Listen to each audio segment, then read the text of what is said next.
Hey, this is Frank. You're listening to an Origins episode of the Unbecoming Platypus podcast. Do you ever feel like you have friends who sometimes just don't get each other? This is a podcast that I recorded with two of my friends, Jake and Noah. We find out the hard ways we struggle to communicate better and sometimes succeed, but sometimes not. For years, the three of us have talked about communication and how it's sometimes easier said than done. Even when we're trying to be understanding, our well-meaning intentions often get lost in translation. We decided to share these conversations with the world. Join us as we find out what happens when three friends try to learn how to really talk to each other.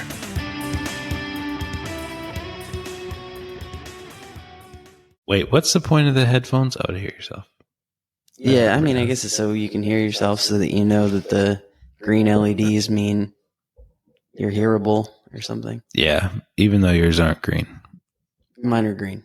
No, they're not. I've got a lot of green LEDs. Jot down a script to use during the recording. Jot it down. Do you see this? No. Talk about stuff.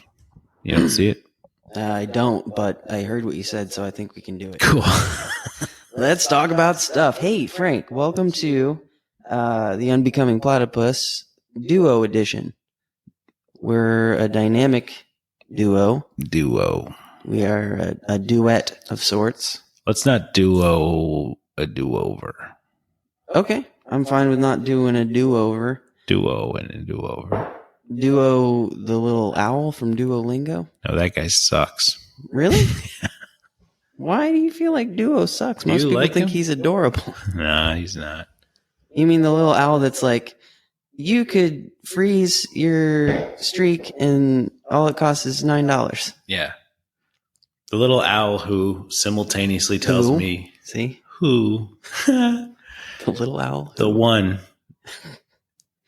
Non-exponential one who tells me, hey, good job on your 130-day streak. Next, I push OK, claim, happy, go away button, whatever it is. Yeah. And then he says, hey, it seems like you might need some help with consistency. Do you want to sign up for a challenge? And I'm like, mm-mm. Mm-hmm. But then the next day he wants me to sign up again. He doesn't even remember what you said? I don't want to sign up for a challenge in the app. I don't open the app. I don't get notifications from the app. I go in there when I want to learn language. Yeah. Huh.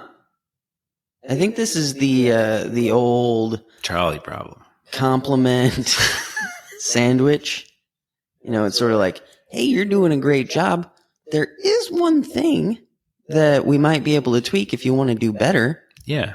And then, you know, if you do it, there's only one way to find out. You actually have to say, yes, I want to be part of your challenge. And if you do it, he'll probably say, awesome. You're on your way to being even better. You're so cool. Oh, but I don't get the back bread because I never say yes to the right. So now you're just kind of criticism a pizza of sorts. A criticism pizza. Yeah. I see. Just kind of smearing that shame all over the top. Have you ever seen a peanut butter and jelly pizza?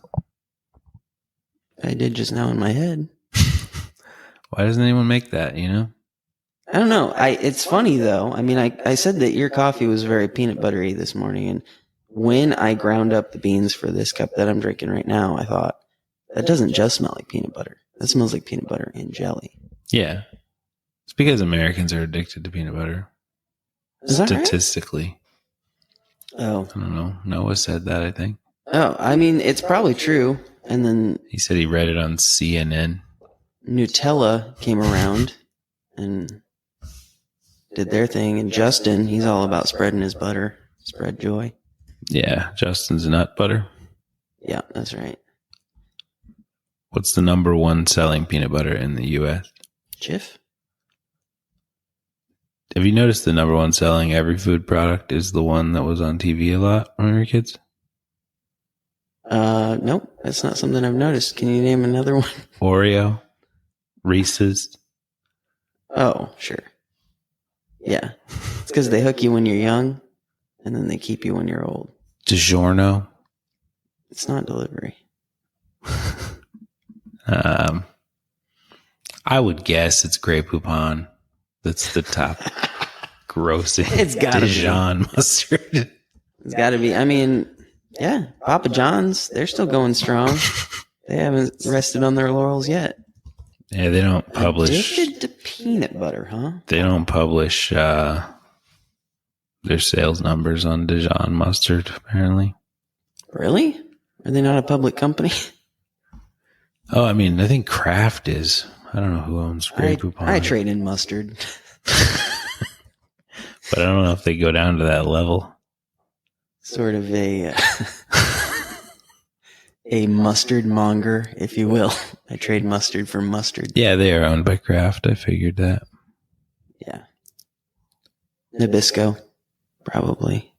It's right up there with their mustard. Yep. Shake and bake. I don't know if that took off or not. Yeah, you know, I was talking to someone younger than me the other day, and I said, shake and bake, and I helped. And they were like, what? Yeah. So I don't think so. What about Hamburger Helper? Is that still a thing? A little mitten? It's a thing. Or glove? Was he a glove? He What? wasn't a mitten. There's a guy? Mascot. It's a glove, I think. The Hamburger Helper glove. Oh, Lefty. Yeah. His around. name is Lefty? Makes sense. The helping hand, or lefty, a four-fingered left hand white glove with a face on the palm and a red spherical nose. Yeah.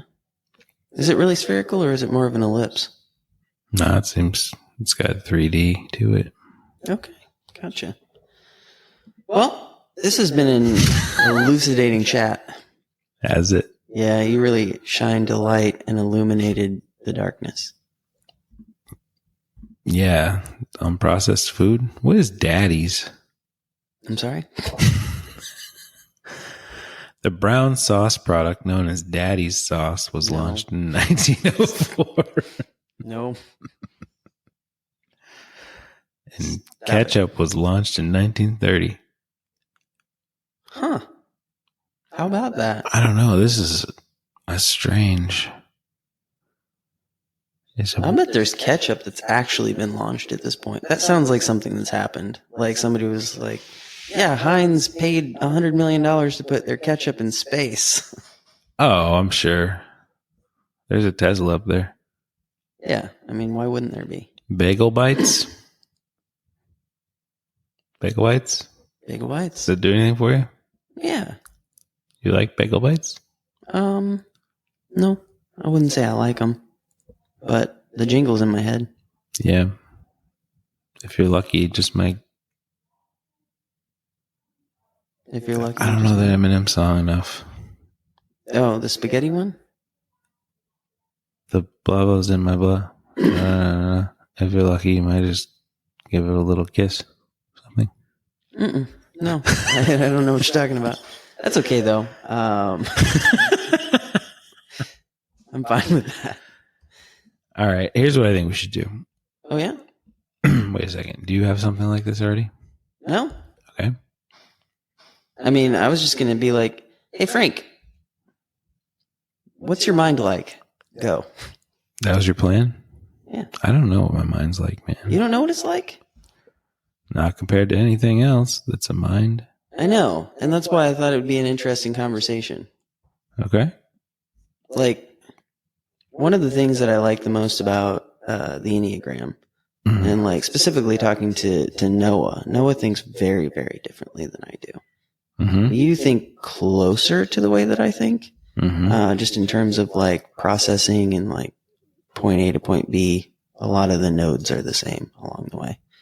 But yeah, it's like this sort of openness to the idea that we can all be looking at something and call it green, but like the experience of actually looking at green is so very different for everyone. Yeah. And it's a weird thing. I agree. Something I've been thinking about a lot recently is the fact that my mind just left to its own devices, seems to be predominantly like just working on a problem. And I think it has been ever since I was like born. Ever since I can remember, if I sort of just like calm down and pay attention to what's going on up there, it is processing and trying to construct some cosmological framework, like constantly. How many levels are there? What directions does it go?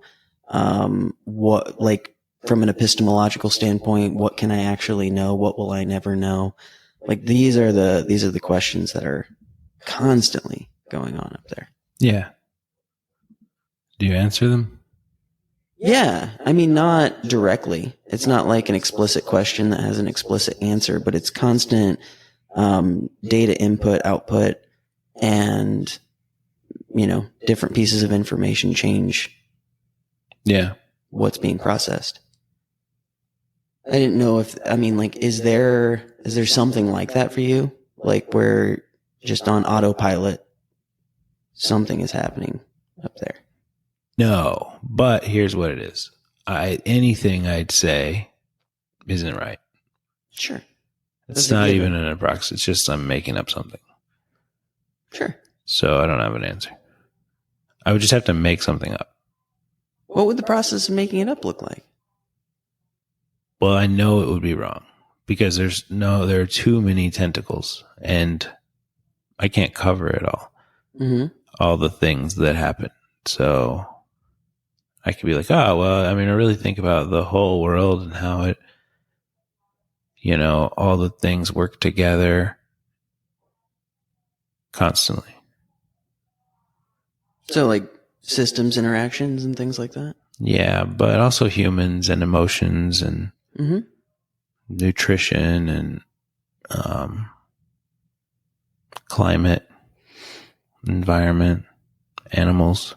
I don't think I'll ever end cars, vehicles, neural networks. Sure. Yeah, I'm always like trying to understand how they all interact together better, I guess. I don't know that I'm trying to understand a cosmological purpose or something. Well, I didn't say purpose either. I know. Yeah. What makes it bigger than Earth, though? Oh, man. So I specifically kept it surface level because I would get to the same place that you do there. Like, when I think about these things, I've spent decades doing it.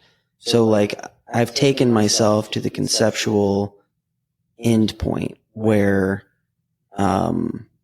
non-distinction and categories begin.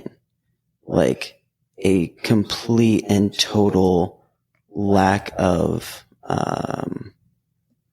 boundaries and non-duality and things like that. So it's like, if you zoom out, it's like Jake lives in a family. That family lives in a house on a street, in a town, in a county, in a state, in a country, on a continent, on a planet. That planet's in a solar system, blah, blah, blah, blah, blah, go out, out, out, out, out. And eventually you come to this place where you say, okay, well, what does the physical universe look like? And you say, okay, it's got a boundary even though it's constantly expanding. Where did that come from? Well, it apparently came from this point in time where there was a big bang. And people say, well, that was the beginning of the universe. And sure, that's fine. I'm cool with that. However, where did the stuff come from for the beginning of the universe? Was it that the last universe that existed sort of collapsed in on itself, and then when it hit critical mass, it exploded back out? Like, how does that work? And then my brain goes into just theories and concepts of being and non-being and what that even means, and all of the various like vectors of existence. Yeah. So it's less to do with like humans on a planet, we're one tentacle of being, and more to do with just like the very nature of existence as a whole. Yeah, I think that's a difference that we have for sure. Is I intentionally use the word create because I think it's a difference. Mm-hmm. I don't spend a lot of time thinking about like what things mean, or how they all came to be, like historically. Mm. I spend more time on like how do they work together and trying to learn from that or something. But so, and this is why the question is actually interesting to me, given what I just said. Like there is, again, like words like meaning and creation and anything that has like sort of a should or a be supposed to behind it, like they don't really jive with my current cosmology. But if I say out of whatever there was, the Big Bang, whatever, even if we are the first sentient thing in the universe, which is unlikely, statistically, but even if we are a product of those stars that exploded. And, we are made of the same chemical makeup. Essentially, rocks started floating around something that was hot enough and had the right chemical expression to inevitably breed life. And that life opened some eyes and it started looking back on itself. And that sort of awareness created what we call consciousness. It is an awareness of our own existence. And in some way, we are an expression of whatever that Big Bang was, that is looking around at itself. And the reason that I find the question, what is your mind like, interesting, or the question, why is my brain fixated on this problem and trying to construct this framework, is because if I believe that both of us are equally an expression of the universe, then the universe wants to create some sort of framework for itself because it's coming out of me constantly. The universe wants to understand what's happening currently and how it's all interacting on this planet right now because it's happening in you. And this is something we're not doing on purpose. It is something that is naturally expressing itself out of us without any intention.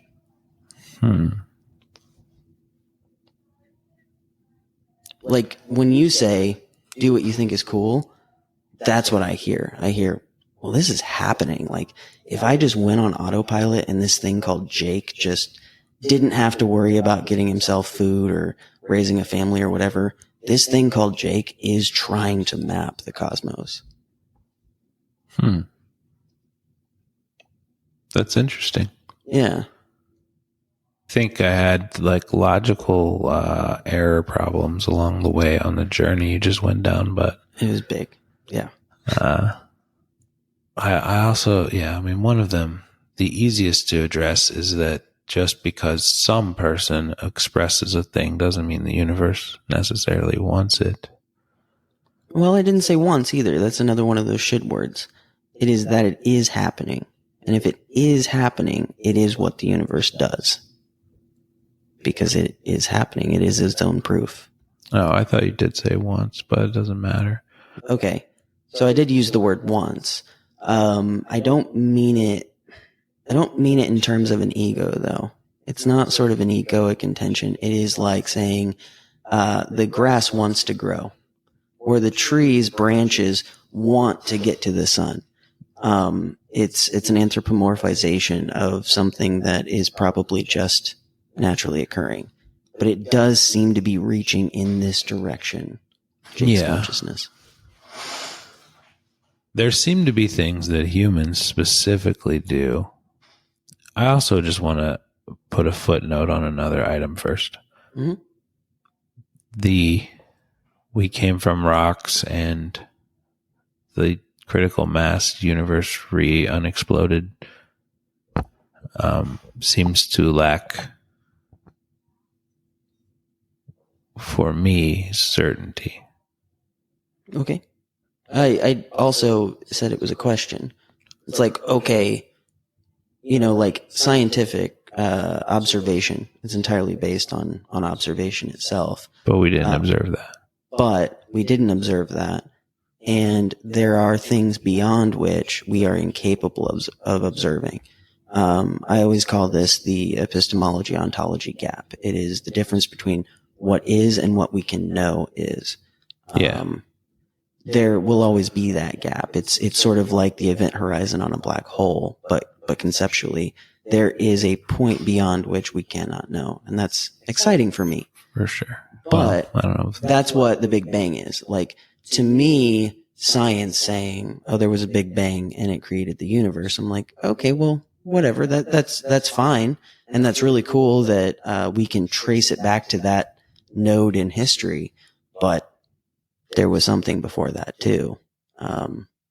What creates matter? What, like, there is some seed, or else, to our knowledge, something doesn't come from nothing at all. Yeah, right. To our knowledge, which is incomplete. Absolutely. Yeah. So it's certainly possible that something comes from nothing. Sure. I'm fine with that also. Yeah. That's the only footnote I wanted to make. I don't know that. I just think it's important to clarify that some of our ideas aren't necessarily evidentiary. Mm-hmm. Sure, yeah, you can conceptualize something that isn't actually. Yeah, if you make it then a foundation of what you believe, then you can be really struck later when you find out that, I foundationalized that, but there was no good reason to. Sure, you're going to do that throughout your life. Right, yeah. I just think people should be aware of it. Not in this specific example, but in general. Yeah.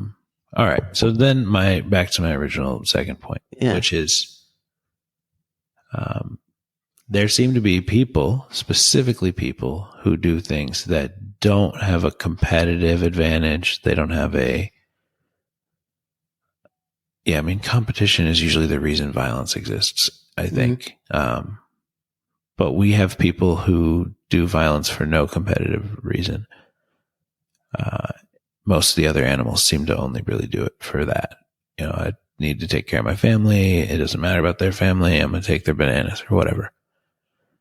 Okay. If it comes to my family or theirs, we're going to eat the bananas. Mm-hmm. That seems like the most prevalent.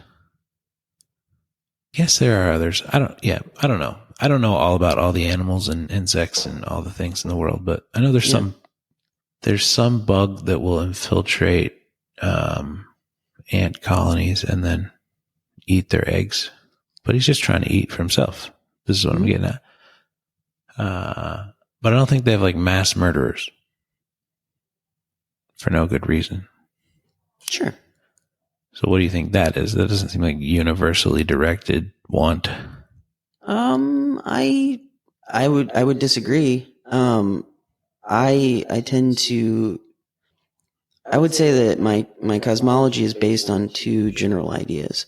One is Murphy's Law, which states that in a closed system, given enough time, anything that can happen will happen. It's like just random mutation, the right environment, something is going to come out of a system. And then number two is infinity. I believe in these two things. And that really, they go hand in hand because Murphy's Law is contingent on given enough time. Well, infinity is enough time for anything to exist. The nature of the universe, without categories, you're going to see things that from a human perspective looks violent. But that is a category. It is a judgment from our current standards and values and things of that nature. The Earth, for instance, was created via very violent means. Just rocks colliding with each other, chunking off other things, and they go exploding and floating into space. And the sun eventually will consume all the planets, around it. It might. These are the things that we see. So, food, the plants and animals, here, like we survive by eating what's around us. An animal dies, it breaks down the microscopic organisms, break it down and turn it into fertilizer for the plant that then grows and it becomes food for the next animal. Like, violence is a part of the unfolding of the story of the universe. And again, without any intended direction that anybody could tell, but it's all based on mutations, selective pressures, and adaptation, that it's just unfolding to be what it is today. And you can look back on it and you can say there seems to be some sort of narrative. I don't believe that there is a narrative personally, but that's a personal opinion. But I do believe that it looks that way. We can look back and we can say, oh, there was this extinction event of these large land mammals called dinosaurs. And if that hadn't occurred, then these other smaller land animals wouldn't have evolved and we wouldn't exist. So it's like, you can look at it in retrospect and say that these violent occurrences happened for a reason so that we could be, but that doesn't necessarily imply that there was any agency or intention behind it. Sure. So I guess what I'm saying, to come back to the violence thing, is that I think in our society, that is a judgment that comes out of what we believe to be an ethical standard. But, we have no evidence that, that's weird in an infinite universe. Uh-huh. In fact, statistically speaking, it's probable. Yeah. Okay. So that's what I think of when and that's what I mean when I say, like, we can look at things from an Earth perspective, but for me, like, the reason that I'm interested in anthropology, for instance, is because you can grow up in a small town and you believe that everything that the people do in that small town is normal, and it is normal for the people in that town. You go a couple of towns over or to a big city or something for the first time, and you go, oh man, the things these people do in this big city are weird. They're crazy. And then you stay there long enough and you start to be like, no, this is normal. And you look back on your small town and you say, oh, the way I grew up was actually different. And then you go to a different country and that's even more different. And what you're doing is you're just collecting information about the different ways that there are to be human. Mm-hmm. That's one way that you get some perspective on yourself.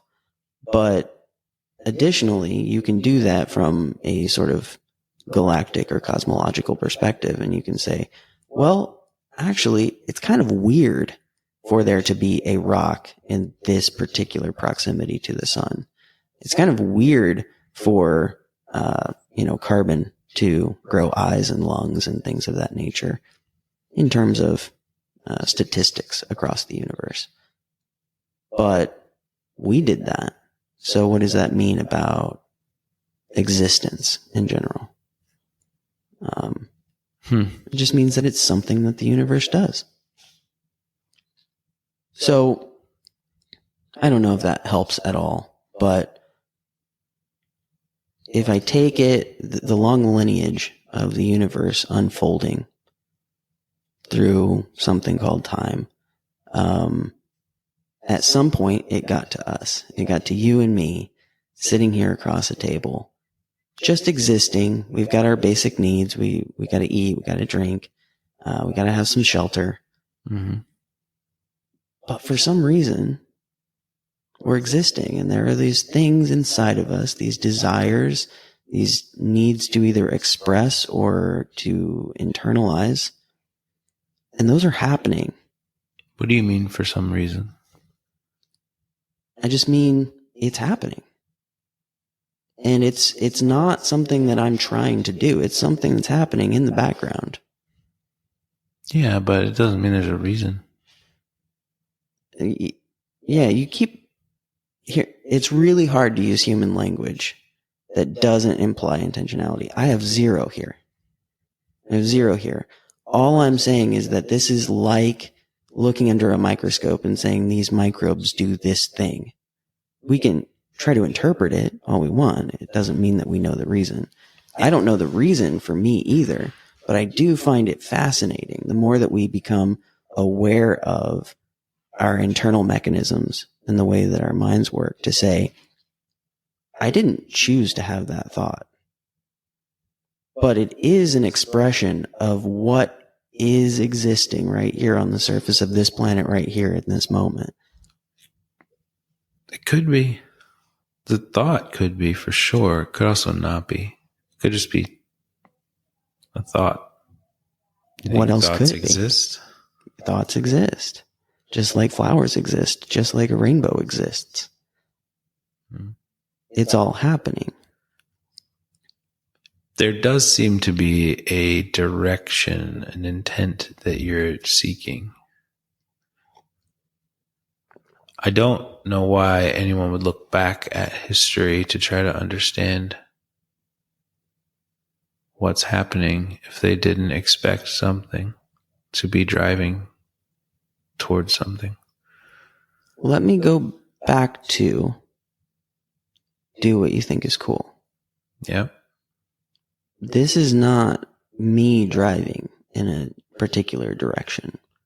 It is not like I have had this from as long as I can possibly remember. You've had what? Wanting to know this information? It's not even a want. It is a constant processing of this particular type of information. Gotcha. I'm not judging it. It does seem to have intent apparent, but you're saying it doesn't. You're always talking to two people when you're talking to me. Always. There is the observer and the observed. Jake is this process that's unfolding before some thing that is witnessing it. And what I'm telling you is that what I witness is this process regardless of whether I want it to occur or not. It is occurring. And that to me is an insight into what the universe does. We can look around us, we can look at the earth, and we can say, water carves ruts into mountains and we call it valleys. And, there are certain gases in certain places that make it so that life can't exist. And these are things that the universe does. It just naturally happens. Well, this is naturally happening in the terrain of my subconscious. And I find that fascinating. And I find it fascinating that my brain is preoccupied with this particular type of process, where that person's brain is preoccupied with a different one.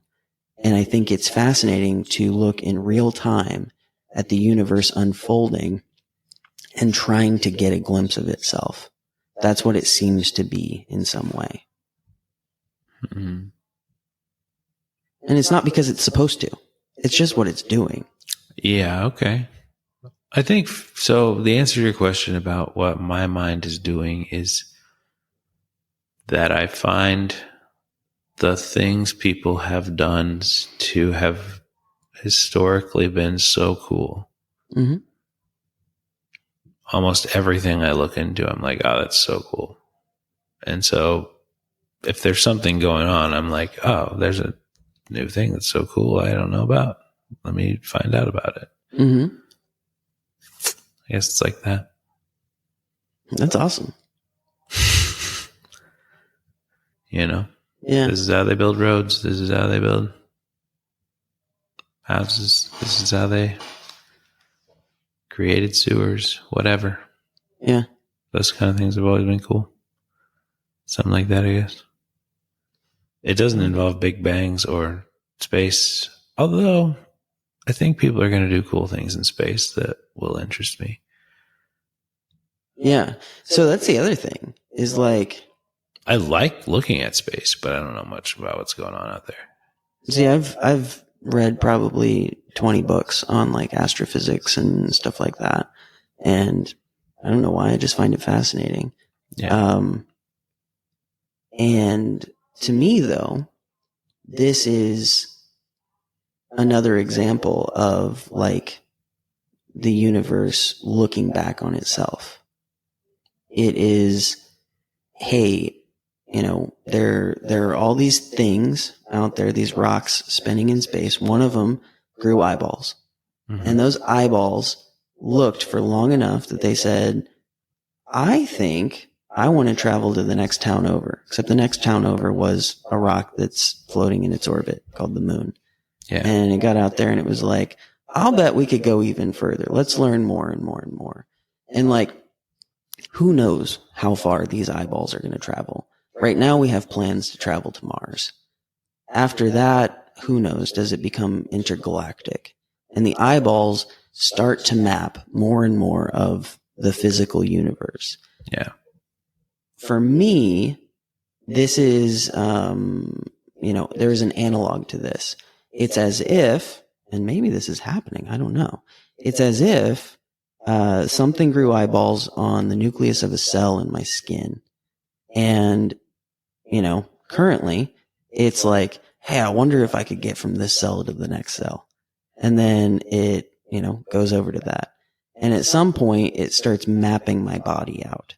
Like, to some degree, that is analogous to the idea of these organisms growing eyeballs on a rock and wanting to go to the next rock over and start to explore like the vastness of the universe and ultimately, you know, become, I guess like, you know, spacefaring or universal, entities. Cell eyeballs? Yeah. I mean, really. But that's why it's less about Earth for me. Like, it's more conceptually about what being does as it bees, if that makes sense. You have challenged making sense for sure today from me. I get that. Not to say that you're wrong. It's not really about being right or wrong. Sure. It's just an observation. Well, here's what it reminds me of. There's a chance. So at one point there was a standard of care when you weren't feeling well for lobotomies. Uh-huh. You just go to the doctor, they remove part of your brain, you feel better. Yeah. So much better. Yeah. Oh, you really scratched that itch. I think for what's going on in space, we're at this level of frontier. And there's a chance somebody's like, lobotomies are it. You know, that's the answer here. That's what's really going on with space. Yeah. That doesn't seem like a place I want to explore. But sure. Doesn't mean no one should. Well, taking that same analogy further, if someone hadn't thought it was cool to explore what that really means, then we wouldn't have stopped doing lobotomies. So, like, I appreciate what you're saying. I mean, to me, it's a given that there are things that we don't know. Like, that's just the baseline. Yeah. But if this is true, then also this. And if that, then this. And if that, then this. Yeah. And always keeping in my rearview mirror, this is my starting point. That could go away at any second. That's fine. That's totally fine. But, I mean, that's honestly what I'm describing. This has been my entire life. When I grew up, you know, I was raised in church, and at some point, the story that I was being told didn't quite align with the observations I was making. And it was like, well, you know, this scientific brain had to start saying that certain hypotheses are not proving themselves out. We failed to disprove this over and over and over, until finally it got disproven. And okay, well, you know, it's either an error over and over and over again, where I just keep trying to make it true, even though my brain can't hold it, or I have to throw out that and say, well, that's no longer viable data. I need to start exploring something else and give myself some new hypotheses. In any case, I do appreciate that there's so much that's not knowable. But this seems to be what my brain does in its off time. Yeah. And I love getting to know other people too, because I do often see myself as this witness, or I see it in different layers. I see like sort of the individual or personal consciousness, and this is the ego. It's like, I am Jake, and this is what I like to do, and I like that food, and I don't like that one. And then zooming out, I see a sort of universal or unitive consciousness, and it is, I am part of an organism. I could consider myself separate from it, but ultimately my fate and the fate of every other organism on this planet is in some way interlinked. And then zooming like way, way, way out, we've got, there are no distinctions between being and non-being, and it's entirely non-dual. So when I inhabit this sort of universal consciousness, where I'm just part of an organism, I look into your eyes and I see that same consciousness like staring back at me. And we are this thing come alive, looking around the room, and I'm telling you what I see, and you're telling me what you see. And ultimately we're shedding light on the map. We see more together. And it's a pretty cool thing to see God looking out your eyes and saying, yeah, I see you too, Are you saying I'm a God complex? No, I'm saying you are God. Oh, I see. Yeah, well, here's what I think. I think that it really makes me happy that this gives you energy. It gives me so much energy. Like, this is my life force. It really doesn't for me. But that's okay. And I really like that it does for you. Yeah. It's bizarre how much it doesn't give me energy. Yeah. Well, you know what? The way I hear that is Jake's not doing a good enough job of describing it. And that doesn't mean, well, I need almost more words. said that. Definitely. So definitely agree. And you've said that before, so I didn't want to just say that, yeah. But I feel that way. I'm like, man, this is a lot to traverse and bring someone along with. I mean, if the someone has had certain experiences or, has certain already fundamental beliefs, then maybe you could get there quicker. But it feels, but the amount of energy it gives you makes me happy for you. Yeah. And I think that's a really good indicator that you should spend time on it. I can't help but not, so, which I think is the best indicator of all. Right. Yeah. It's your lacrosse knitting, man. Hey, it's Frank again. Thanks for listening to an Origins episode of the Unbecoming Platypus podcast. If you enjoyed this episode, please subscribe to our podcast to stay updated on future episodes. You can also check us out online at theunbecomingplatypus.com. We hope these conversations inspire you to improve your communication skills and deepen your connections with your own friends and loved ones. Until next time, this has been the Unbecoming Platypus podcast.